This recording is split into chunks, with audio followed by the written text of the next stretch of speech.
अग्नि को शांत करने की क्षमता है किसी में? उनके क्रोध से किसी का भी बचाव संभव नहीं।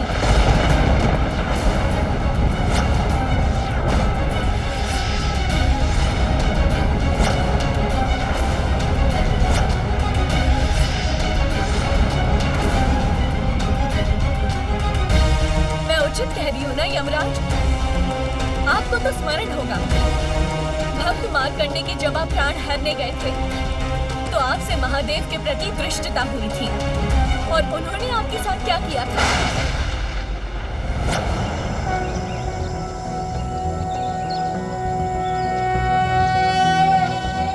चंद्रशेखर चंद्रशेखर चंद्रशेखर पाहि मां, चंद्रशेखर चंद्रशेखर चंद्रशेखर रक्ष मां, रत्नसानुशरासनं व्रजताद्रिशृंग निकेतनं, शिञ्जनिकृतपन्नगेश्वर मच्युतानन सायकम्, क्षिप्रदग्ध पुरत्रयं त्रिदिवालयैरभिवन्दितम्।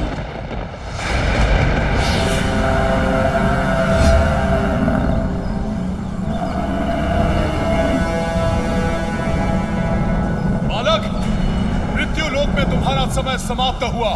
मेरे साथ चलो, मैं यमराज तुम्हें लेने आया हूं।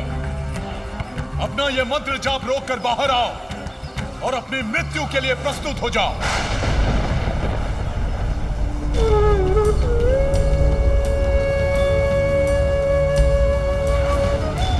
मैं अभी मृत्युलोक त्याग कर यमलोक नहीं जा सकता, क्योंकि मेरे वृद्ध माता पिता को अभी मेरी आवश्यकता है और मैं महादेव का भक्त हूँ, इसलिए आप मुझे नहीं ले जा सकते।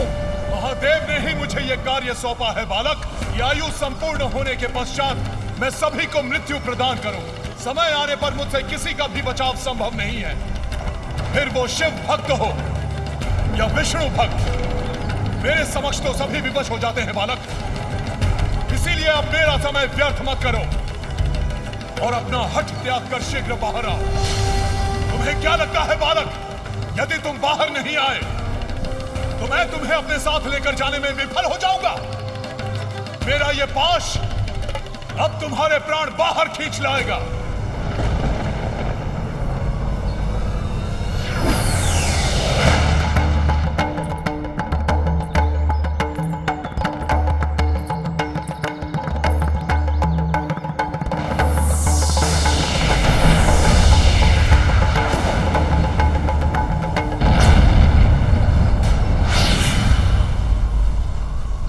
कैसे संभव है? मेरा पाश अग्नि से कैसे प्रज्वलित हो गया? अवश्य ही ये इस मायावी बालक की कोई माया है, किंतु मैं इसे इसका दंड अवश्य दूंगा।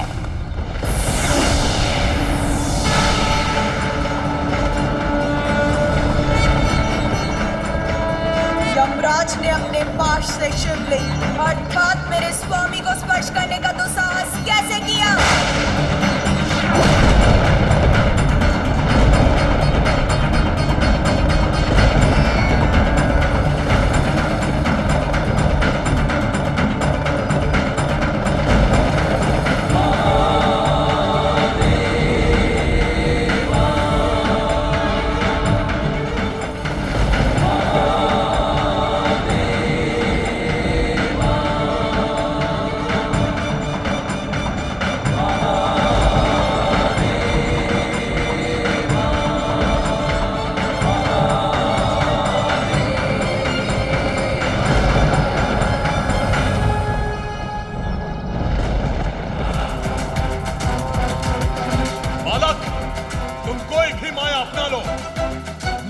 लेकर ही जाऊंगा।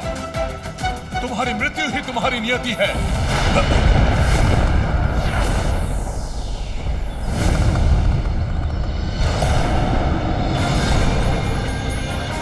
स्वयं अर्धनारीश्वर यहाँ इस बालक की रक्षा के लिए?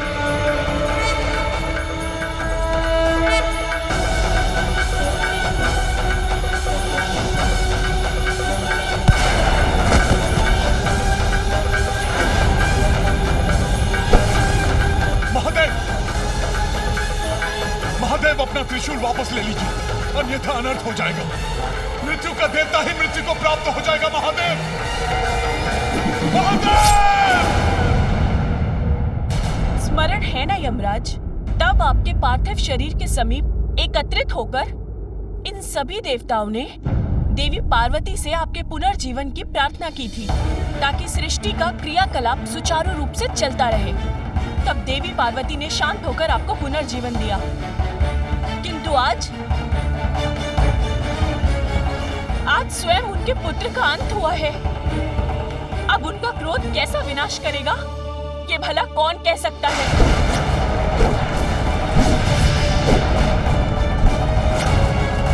कोई भी स्त्री अपने पति और संतान को हानि पहुंचाने वाले को कभी भी क्षमा नहीं कर सकती।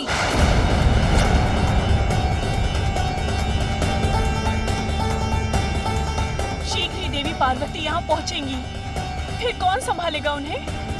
बोलिए।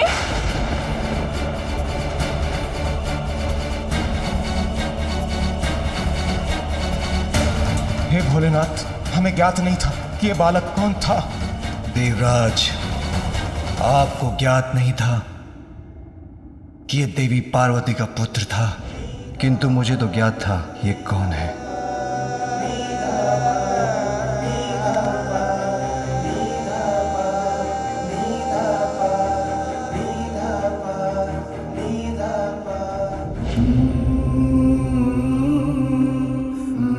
पार्वती पुत्र शिव पुत्र भी था, मेरा भी पुत्र था। हम दोनों एक ही तो हैं, इसलिए मेरा पुत्र आपका भी पुत्र होगा। एक नारी का अस्तित्व तब तक कहाँ पूर्ण है जब तक उसे संतान की प्राप्ति ना हो। मुझे एक संतान का अनमोल उपहार देने की कृपा कीजिए स्वामी।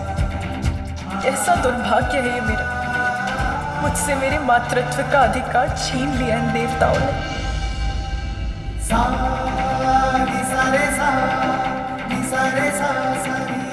इतने स्वार्थी मत बनिए देवराज। एक माँ से उसके पुत्र को विलग करने का प्रयास मत कीजिए आप। अपने पुत्र को अपने से विलग नहीं होने दूंगी और आपको भी ऐसा नहीं करने दूंगी।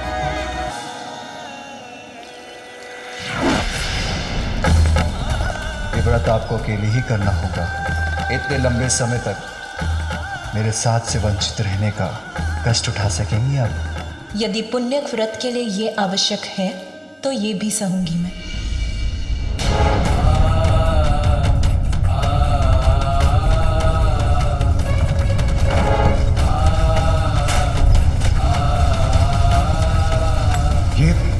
ये कैसा कंपन है?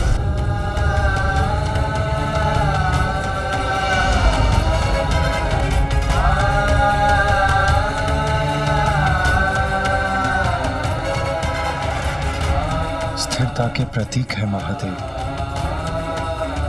संपूर्ण जगत उनके उदर में स्थित, और आज जब वो स्वयं अस्थिर हो रहे हैं तो बाहरी संसार में कंपन उत्पन्न होना स्वाभाविक।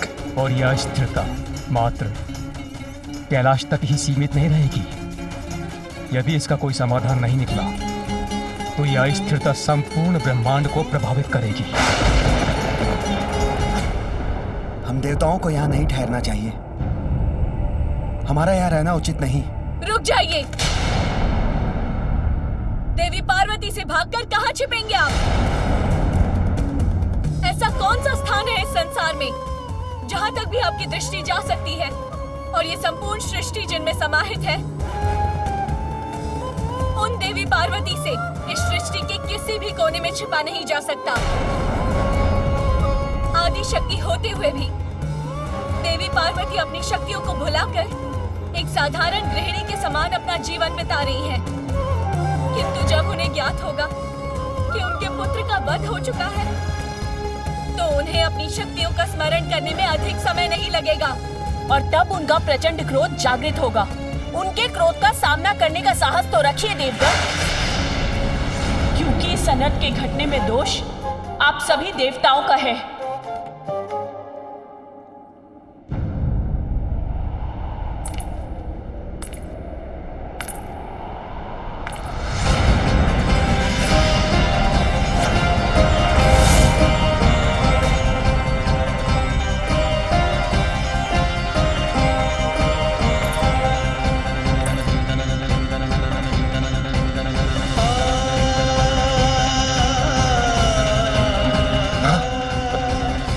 पार्वती तो यहाँ आई गई।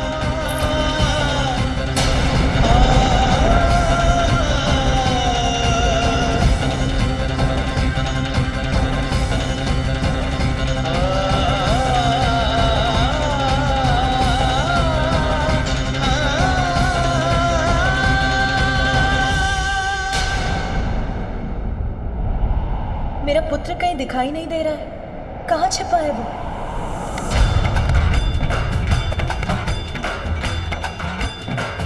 क्या बात है? आज तो यहाँ सभी देवता एकत्रित हैं।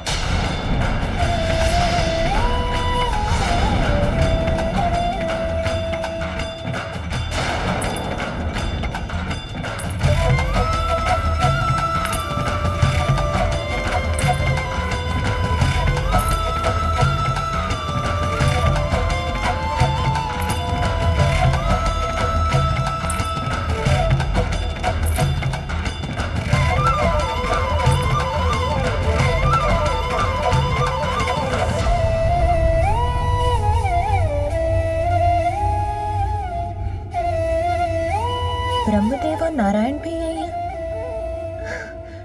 सब कुशल तो है ना? संसार पर असुरों का कोई नवीन आतंक तो नहीं छाया ना? ब्रह्मदेव, विष्णुदेव, सभी देवताओं को मेरा प्रणाम।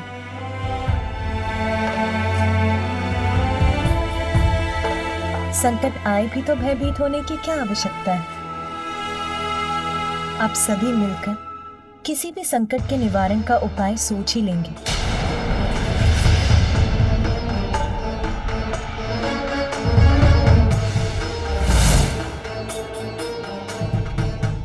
अरे मेरी सखियां, क्या हुआ? मेरी सखियां, आप सभी के नेत्रों में अश्रु क्यों हैं? किसी का कोई अनिष्ट हुआ है क्या?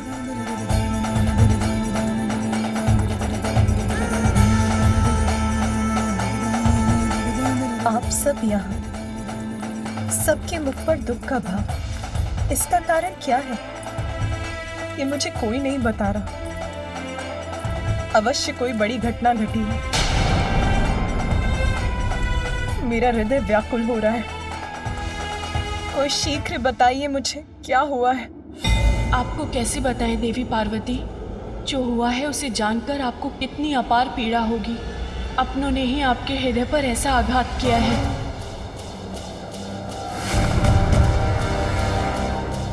स्वामी, स्वामी यहाँ है। उन्हें तो लौटकर सीधे मेरे पास आना चाहिए था। वो यहाँ अकेले क्यों बैठे हैं?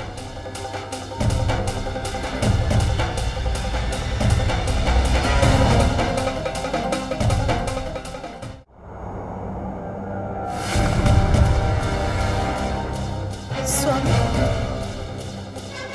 स्वामी यहाँ है। उन्हें तो लौटकर सीधे मेरे पास आना चाहिए था। वो यहाँ अकेले क्यों बैठे हैं?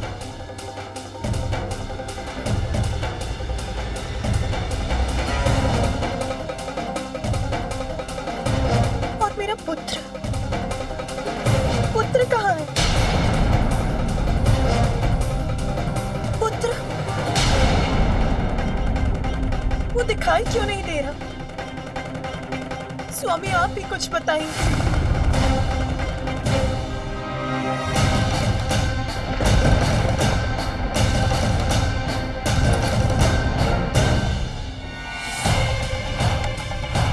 ये क्या है?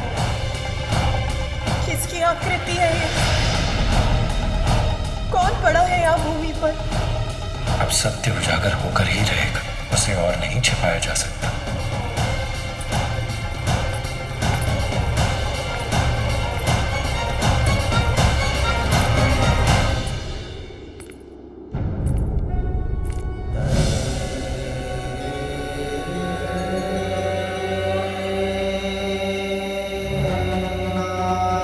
छोटे छोटे हाथ पांव किसके हैं? कौन है ये? कहीं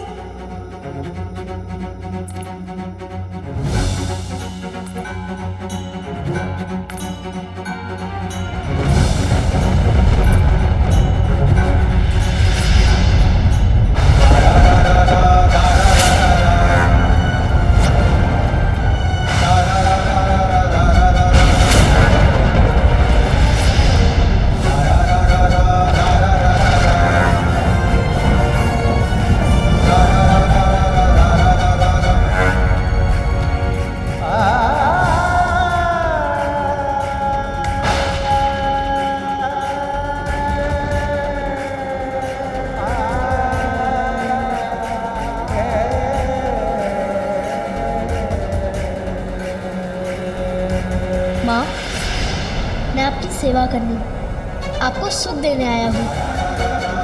मुझे बताइए माँ, अपनी चिंता का कारण। इस संसार में मैं आपकी सभी चिंताओं को हरने ही तो आया हूँ।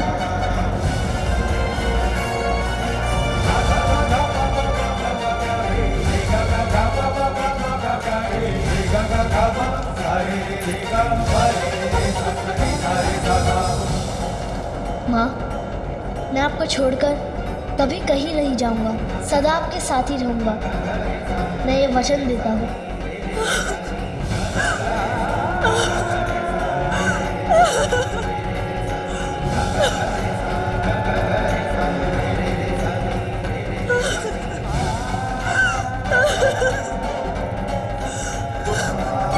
ये कैसे हो सकता है?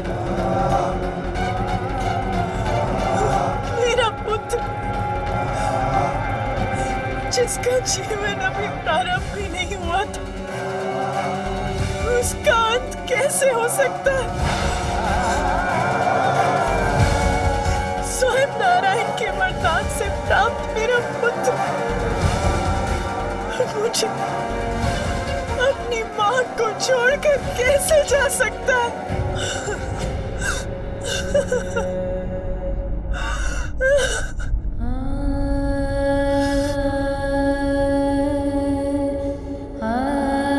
किसने किया ये क्रूरतापूर्ण दुस्साहस?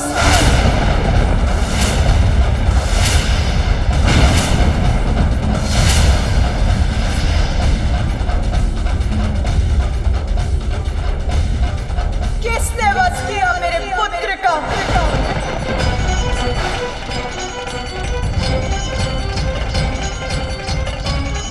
मैंने पूछा किसने?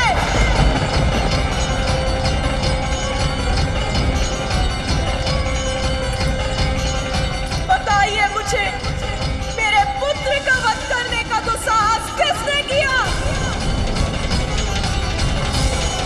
आप लोग उत्तर क्यों नहीं देते?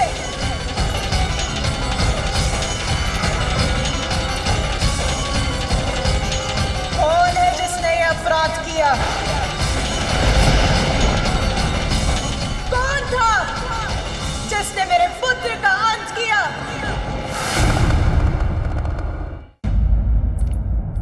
स्वामी, आप ही बताइए, किसने किया ये जघन्य अपराध?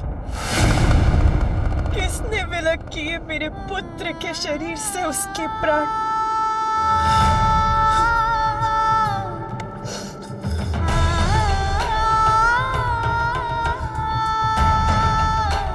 पुण्य व्रत की सफलता के फल स्वरूप ये पुत्र प्राप्त हुआ था मुझे। फिर मैंने आपके आने का समाचार सुना तो मैं स्नान करने चली गई। अन्य सभी गण तब आपके साथ थे, इसीलिए मैंने द्वार रक्षा के लिए हाथ छोड़ दिया। किंतु स्वामी, इतने ही समय में ऐसा घोर अनर्थ कैसे हो गया? बताइए स्वामी, कैसे हो गया ये घोर अनर्थ?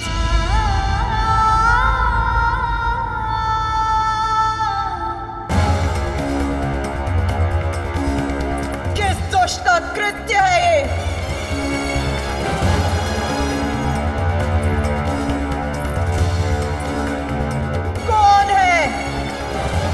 जो काल एक अनंत अंधकार में विलीन होना चाहता है? कौन है जो मेरे कोप का भागी बनना चाहता है? कौन है जिसने मेरे पुत्र का वध कर मेरे प्रति ऐसा अक्षम्य घोर अपराध किया है?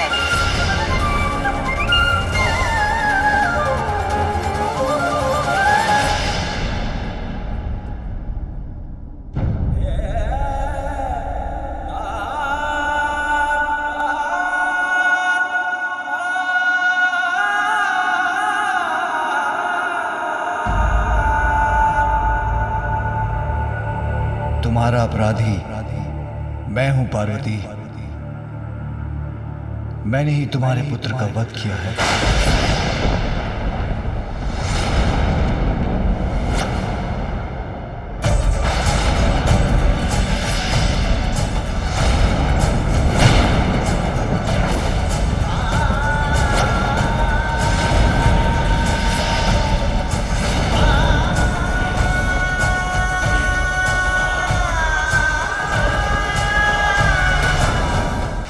तुम्हारा अपराधी मैं हूं पार्वती। मैंने ही तुम्हारे पुत्र का वध किया है।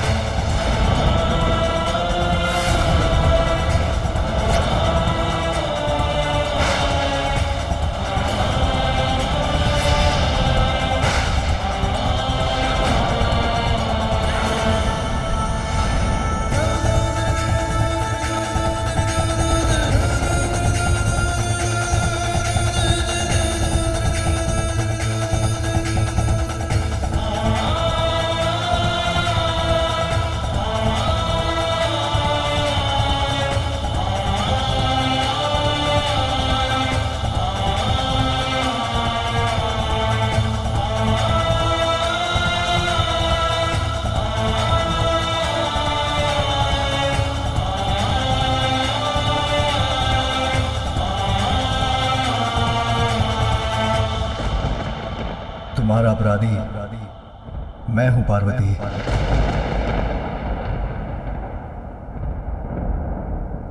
आपने किया मेरे पुत्र का वध, किंतु क्यों स्वामी? ऐसा क्या अपराध किया था उस बालक ने? उत्तर दीजिए। मेरे पुत्र,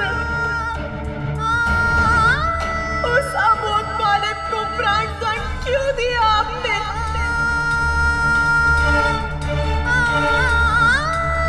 मैंने कुछ पूछा है आपसे, उत्तर दीजिए।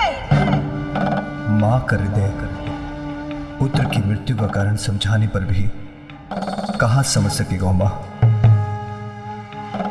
और तुमसे क्या कहूं? दुखद सत्य तो यह है कि इसके शीश को इसके धड़ से विलक कर इसके प्राण हरने वाला मेरा ही त्रिशूल था। वो बालक जिसका जन्म अभी ही हुआ था, जिसने संसार को जाना तक नहीं था, उसका इतना भयंकर अंत हुआ मेरे ही स्वामी के इस तीक्ष्ण त्रिशूल से। इतना कष्ट हुआ होगा उसे, उसका प्राणांत हो गया। क्यों क्यों हुआ ऐसा? जो मेरे ही हृदय का स्वरूप था, मेरी ही कल्पना से जन्मा था, जो मेरी ही आज्ञा का पालन कर रहा था, उसके किस दोष के लिए ऐसा भीषण दंड दिया आपने उसे? उसके शीश को कैसे विलक किया आपने?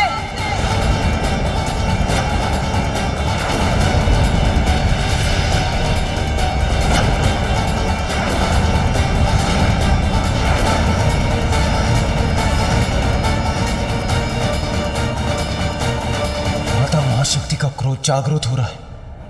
माता कुपित हो कदाचित हमें भयंकर दंड देंगी।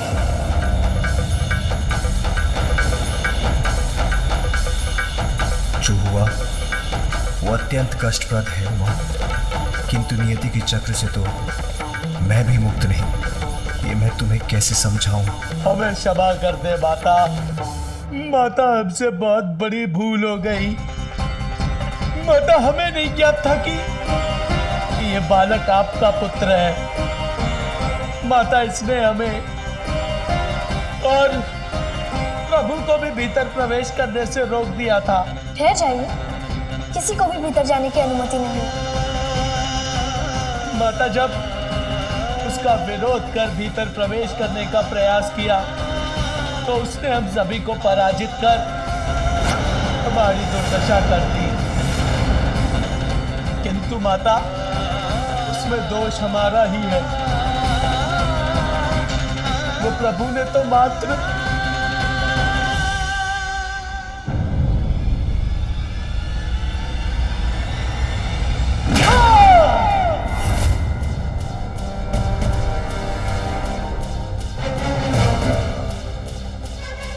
ऐसा रोष जागृत हुआ है माता महाशक्ति का कि उन्होंने नंदी को आकाश के अनंत विस्तार में भेज दिया।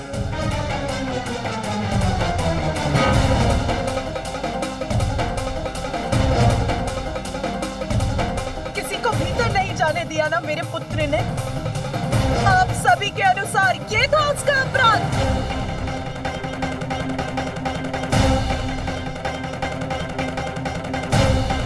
माता के आदेश का पालन करना आपकी दृष्टि में अपराध कब से हो गया देवराज? मैंने अपने पुत्र को आदेश दिया था कि वो किसी को भीतर ना आने दे। बताइए मुझे, उत्तर दीजिए। क्या पूर्ण निष्ठा और समर्पण से एक पुत्र का माता की आज्ञा का पालन करना अनुचित है? इसके लिए तो उसे पुरस्कृत करना चाहिए था। और आप सभी ने उसे दंडित करने की स्थिति उत्पन्न कर दी। बिना तथ्य और सत्य जाने आप सभी उससे युद्ध कर उसे उत्तेजित करते रहे। तनिक धैर्य भी नहीं रखा गया आप सभी से।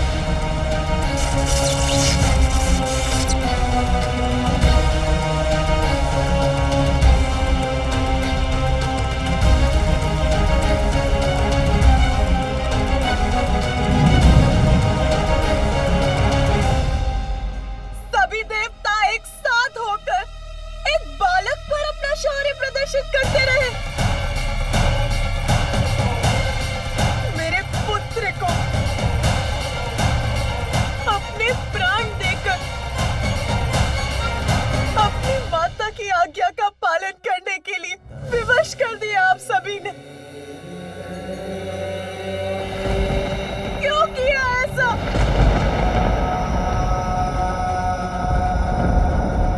एक बार भी नहीं सोचा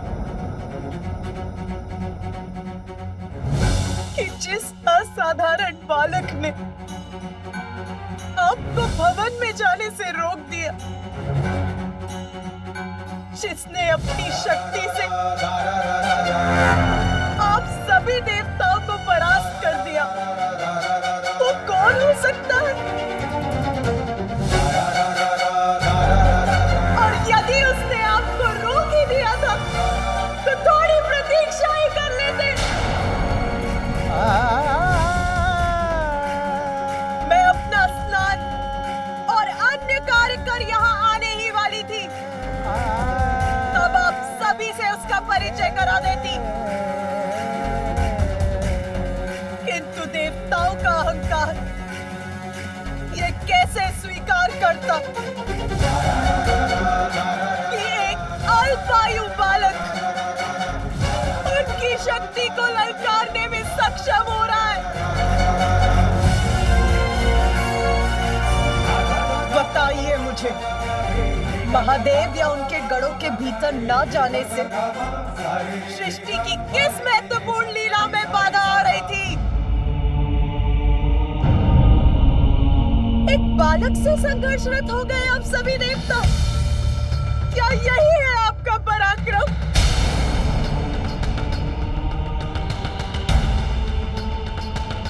एक बालक से, मात्र एक बालक से क्या हानि पहुंचाई थी उसने किसी को? क्या वो आपसे आपका पद मांग रहा था देवराजेंद्र? मेरा पुत्र, मेरा कोमल हृदय, निष्ठावान, आज्ञाकारी पुत्र मेरा, मेरी अपनी माँ की आज्ञा का पालन भर कर रहा था। बताइए मुझे, क्या इस घटना के बाद संसार का कोई भी पुत्र अपनी माता की आज्ञा का पालन करेगा? क्या किसी भी पुत्र में इतना साहस शेष रहेगा?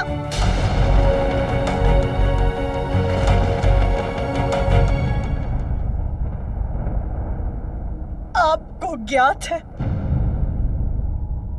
मैंने पुत्र प्राप्ति के लिए कितनी प्रतीक्षा की है, कितने समय से पुत्र प्राप्ति की प्रबल इच्छा रही है मेरे हृदय में। इसका तनिक भी अनुमान है आपको कि पुत्र प्राप्ति का वरदान प्राप्त करने के लिए मैंने कितने कष्ट सहे हैं? बताइए, है ज्ञात आपको?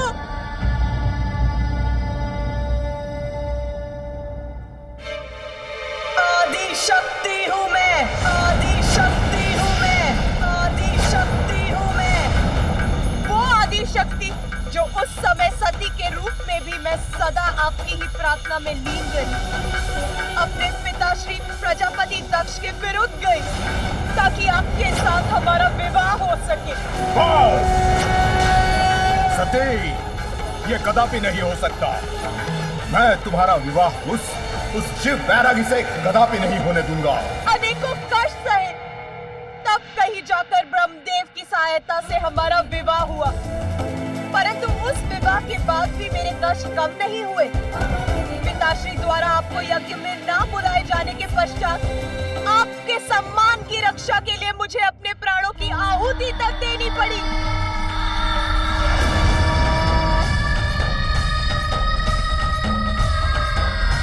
सती का अंत अवश्य हुआ, किंतु उसकी इच्छा पूर्ण रही। इसीलिए मैंने पुनः जन्म लेकर आपको मनाने के लिए वर्षों तक तप किए, ताकि इस बार मेरे पुत्र प्राप्ति की इच्छा पूर्ण हो सके। किंतु आप वर्षों तक समाधि में लीन रहे, आपको तो इसका आभास तक नहीं था। किसी प्रकार पुनः आपसे विवाह हुआ और वर्षों पश्चात जब पुत्र प्राप्ति की कामना की तो देवता अपने अपने संकट लेकर आप पहुंचे। हमें आश्वस्त कीजिए हे दयानिधान कि आपके और माता पार्वती के संयोग से कभी भी कोई भी संतान जन्म नहीं लेगी। मेरे प्रथम पुत्र को आपने उनके कार्यों में लगा दिया, मैंने कुछ नहीं कहा। मैंने द्वितीय पुत्र के लिए पुनः कठोर पुण्य व्रत तक किया। मुझे एक ऐसी संतान का वरदान दीजिए त्रिमूर्ति के समक्ष गुण हो सके। तथास्तु। पुत्र पाकर एक माँ पुनः प्रफुल्लित हुई तो आप सबके साथ मिलकर स्वयं मेरे स्वामी ने इतनी निष्ठुरता के साथ मेरे पुत्र का वध कर दिया।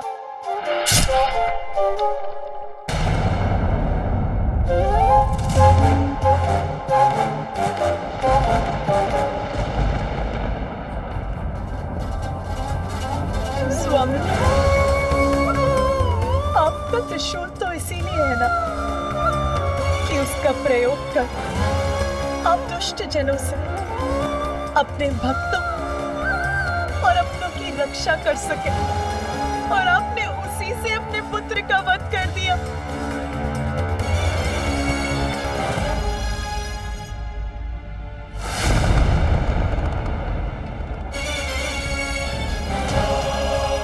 मुझे बताइए महादेव, क्या शीश विलक करने के सिवाय आप कुछ और भी कर सकते हैं? स्मरण है आपको कि सृष्टि के प्रारंभ में आपने काल भैरव का रूप धारण करके ब्रह्मदेव का ही शीश उनके धड़ से विलक कर दिया था, और फिर वीरभद्र का रूप धारण कर आपने प्रजापति दक्ष का भी शीश उनके धड़ से विलक कर दिया।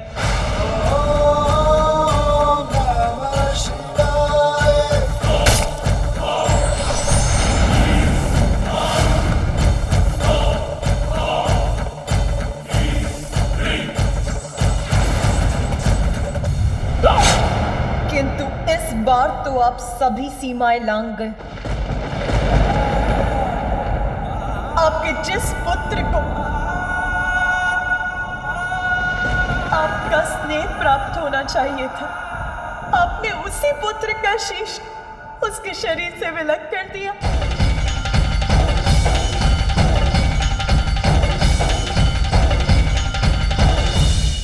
सर्वशक्तिमान है आप, ईश्वर है आप, तो उसका अर्थ ये नहीं कि जब आपकी इच्छा हो आप किसी को भी शत विछत कर देंगे। यहाँ तक कि अपने पुत्र को भी। इतना भी नियंत्रण नहीं है आपको अपने क्रोध पर।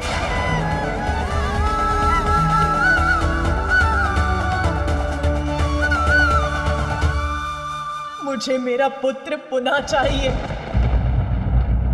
आप तो ईश्वर है ना महादेव, मेरे पुत्र को पुनर्जीवित कीजिए।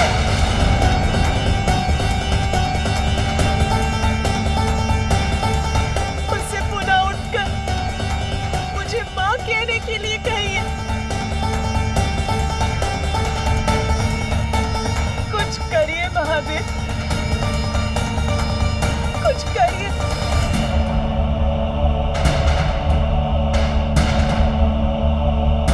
अन्यथा मैं भी अपना नियंत्रण खो दूंगी।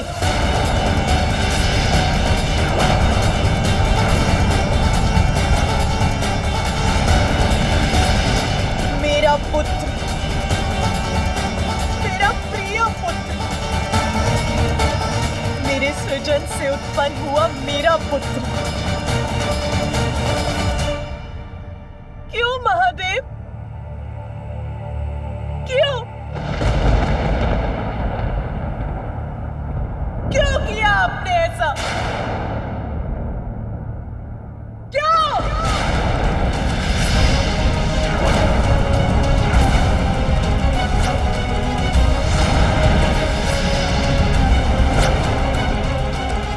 देवी पार्वती का क्रोध अपने चरम पर है, और अगर उन्होंने प्रचंड रूप धारण कर लिया तो अनर्थ हो जाएगा।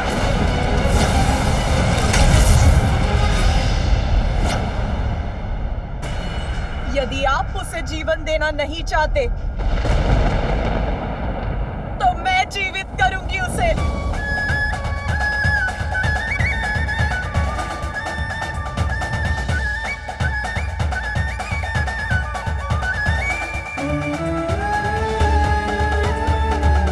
मैंने ही उसका सृजन कर उसे जीवन दिया है, तो मैं ही उसे पुनर्जीवित करूंगी।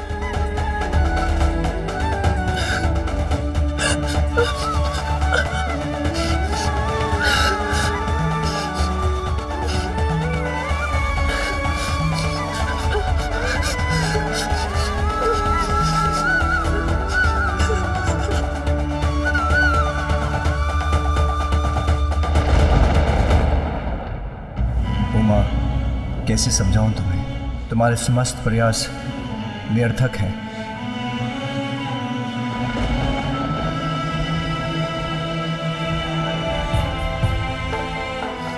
ये क्या हो रहा है? इसका शीश क्यों नहीं बना पा रही हूं मैं? उसे जीवन क्यों नहीं दे पा रही हूं मैं?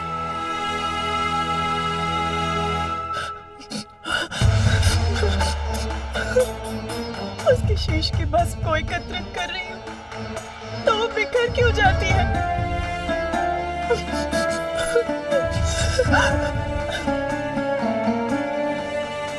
रुक जाओ माँ, तुम्हारा प्रयास व्यर्थ है। उसकी माँ हूं मैं, मेरा प्रयास व्यर्थ कैसे हो सकता है? ये शीश मेरे त्रिशूल के प्रहार से भस्म हुआ है, और मेरे त्रिशूल से भस्म होकर कोई पुनः जीवित नहीं हो सकता। इसका शीश सदा के लिए नष्ट हो चुका है।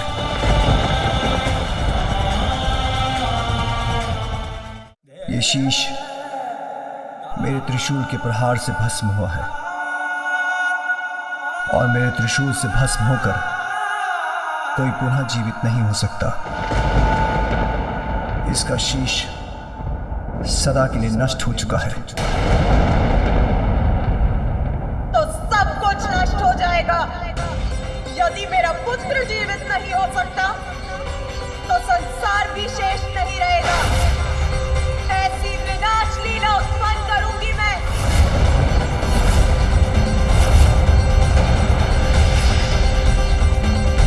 अब सभी नारी को क्या समझते हैं? भले ही कुछ भी होता रहे, आप सभी कुछ भी करते रहे और वो शांति से सब कुछ सहती रहेगी। नहीं,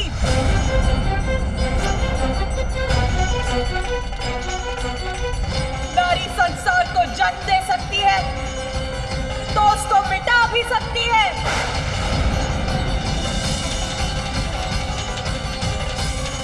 अब सर्वत्र विनाश ही विनाश होगा, कोई शेष नहीं रहेगा।